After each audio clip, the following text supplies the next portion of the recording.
wabarakatuh.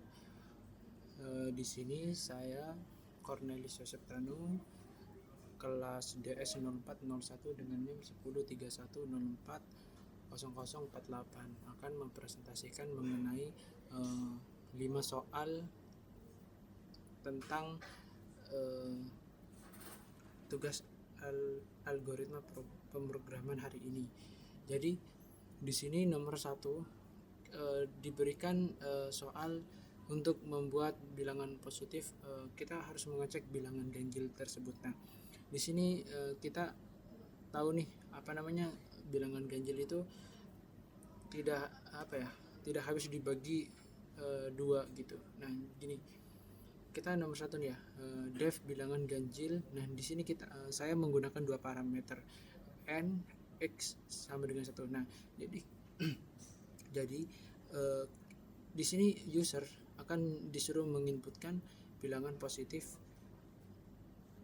sebagai n. Nah, n ini kita fungsi dari if ini, jadi kita gini, jika 1 lebih dari n, nah berarti kan udah selesai nih. Jadi kita lanjut ke selanjutnya. Jadi x ini maksudnya gini, bilangan inputannya itu akan dibagi 2. Nah, jika tidak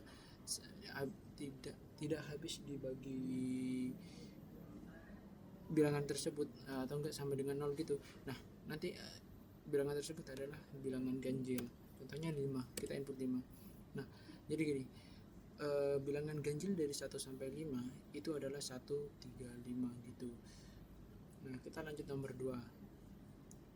Di nomor 2 ini kita diberikan soal disuruh membuat faktor rekursif.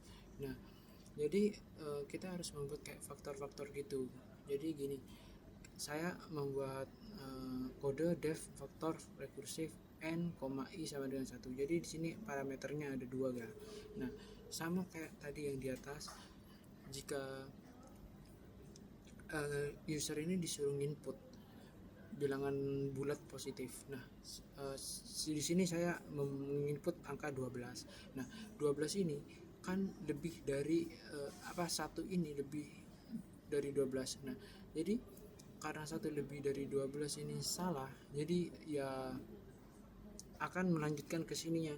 Nah, di sini kan n dibagi i, maksudnya gini, 12 itu akan mengecek faktor-faktornya tersendiri. Nah, jika faktor tersebut benar, maka akan memprint i tersebut. Nah, terus selesai contohnya nih 1. Nah, berarti 1 itu kan bisa dikali 12. Nah, dan lanjut lagi i-nya 2. Jadi 1 ditambah 1 gitu, 2. Nah, 2 itu apakah ada yang bisa dikalikan menghasilkan 12 gitu. Nah, di sini kita tahu kalau 2 ini sama 6 itu bisa ya gitu. Terus kita lanjut ke soal yang nomor 3, pangkat rekursif. Di sini saya membuat 2 parameter, yaitu x sama y. Nah, x ini sebagai bilangannya, y ini adalah pangkatnya. Nah, jika y kita menginput 0, semisal nih y nya di pangkat 0, nah akan menjalankan 1, yang artinya apapun yang angka yang dipangkatkan 0 itu hasilnya 1. Nah, lanjut di sini y lebih besar dari 0. Nah, karena y lebih besar 0, contohnya 1 ya.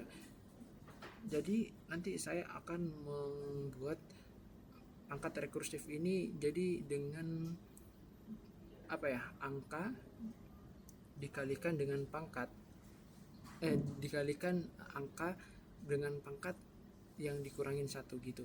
Nah, terus jika y nya negatif, maka min y nya ini dikurangin 1 gitu. Jadi harus ada min y ini fungsinya, semisal nih saya menginput angka min 1, berarti kan min 1. Nah, untuk mempositifkan pangkat tersebut. Nah, user di sini disuruh menginputkan jadi x sama y. Nah, x itu bilangan, y nya itu pangkat. Di sini saya memasukkan bilangan x, bilangannya yaitu 2. Nah, berarti kan nanti prosesnya 2 dikali 2 pangkat. Nah, di sini 2 dikali 2 pangkat. Nah, di sini y nya saya menginputkan 2. Berarti kan 2 itu dikurangin 1 berarti kan 1. Nah berarti 2 dikali 2 pangkat 1 hasilnya 4. Wah, ini benar. Nah kita lanjut ke soal latihan nomor 4 mengenai tentang Fibonacci rekursif. Nah di sini jika saat user menginput angka 0, maka angka ini akan mengeluarkan 0. Jadi karena apa ya namanya ya, kalau Fibonacci itu kalau 0 ya udah sampai 0 aja gitu. Kalau semisal user menginputkan 1, nah akan menginputkan outputnya akan mengeluarkan 1 juga. Nah gitu, soalnya kan 1 itu kalau di Fibonacci ya tetap 1 gitu. Nah dan jika lebih dari 1 selain 0 dan 1 di sini contohnya saya 10 ya guys ya. Nah jadi 10 ini akan diproses nih. Di sini kita tahu nih 10 itu akan dikurangin 1 lalu ditambahkan dengan yang udah proses yang dijalankan di atas gitu, dan dengan 10 dikurangin 2 gitu guys. Nah jadi nanti contohnya gini, 9 sama